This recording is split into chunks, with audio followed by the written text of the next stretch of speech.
एक दिन सुबह जब एक बड़े बिजनेस टाइकून सीईओ की नींद खुली तो उसे लगा जैसे किस्मत उसका मजाक उड़ा रही हो। उसकी बगल में एक 300 किलो की बेहद मोटी लड़की सो रही थी। यह दृश्य देखते ही उसे जोर की मितली आने लगी। वह तुरंत भागकर बाथरूम में गया और उल्टियां करने लगा। उधर वह मोटी लड़की भी घबराकर उठी। तभी उसने बाथरूम से सीईओ की आवाज सुनी, उस लड़की को मैं छोड़ूंगा नहीं। हिम्मत कैसे हुई मेरी बेड पर आने की। ये सुनकर वह लड़की डर गई। उसे लगा कि सीईओ उस पर केस कर देगा। घबराकर उसने जल्दी जल्दी अपने कपड़े और जूते उठाए और वहां से भाग गई। समय बीतता गया और देखते ही देखते 6 साल गुजर गए। लेकिन उस रात की घटना ने सीईओ की जिंदगी बदल दी थी। उसे महिलाओं से अजीब सा डर लगने लगा था। उसकी माँ यानी दादी माँ अपने बेटे की शादी करवाने के लिए रोज नई नई लड़कियां उसके सामने लाती थी। लेकिन सीईओ बस एक नजर देखकर ही घबरा जाता। आखिरकार उसे डॉक्टर के पास ले जाया गया। डॉक्टर ने जांच के बाद बताया उन्हें गाइनोफोबिया यानी महिलाओं से डर की बीमारी हो गई है। किसी भी महिला को छूते ही ये बेहोश हो जाते हैं।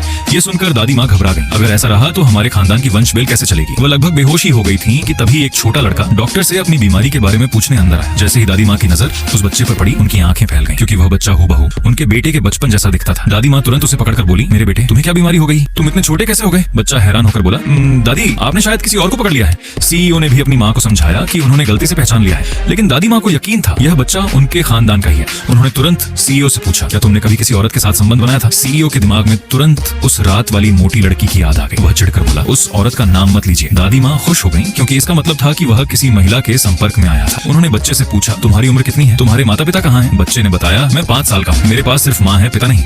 अब दादी माँ को पूरा यकीन हो गया कि यह बच्चा उनका पोता है। उन्होंने तुरंत डॉक्टर से कहा कि डीएनए टेस्ट कराया जाए। इसी बीच बच्चे की माँ अस्पताल आ गई। बच्चा तुरंत डॉक्टर से बोला, मम्मी को मत बताना कि मैं यहाँ आया था, मैं जल्दी ठीक होकर काम करना चाहता हूँ, मम्मी बहुत मेहनत करती है। डॉक्टर को पता था कि बच्चे को ब्लड कैंसर है। थोड़ी देर बाद बच्चे की माँ अंदर आई, लेकिन उसी समय सीईओ फोन पर बात करने बाहर चला गया। डॉक्टर ने बहाना बनाकर बच्चे को दूसरी जांच के लिए ले लिया और चुपचाप पितृत्व परीक्षण करवा दिया। रिपोर्ट आई और सच सामने आ गया। वो बच्चा सच में सीईओ का बेटा था। अस्पताल में हड़कंप मच गया। डॉक्टर तुरंत बोले, ये तो हमारे अस्पताल के मालिक का पोता है, इसे तुरंत वीआईपी वार्ड में शिफ्ट करो। बच्चे को तुरंत वीआईपी कमरे में ले जाया गया। डॉक्टर ने दादी माँ को फोन करके यह खबर दी। उधर दादी माँ अभी भी अपने बेटे से उस रात वाली महिला के बारे में पूछ रही थी। सीईओ को उस मोटी लड़की की याद आते ही घिन आ गई। उसने गुस्से में कहा, अगर आप फिर उस औरत का नाम लेंगी तो मैं सन्यासी बन जाऊंगा। ये सुनते ही दादी माँ बेहोश हो गई। उधर बच्चे की माँ को अभी तक सच्चाई नहीं पता थी। वह अपने बेटे को दूसरे अस्पताल ले जाने की सोच रही थी।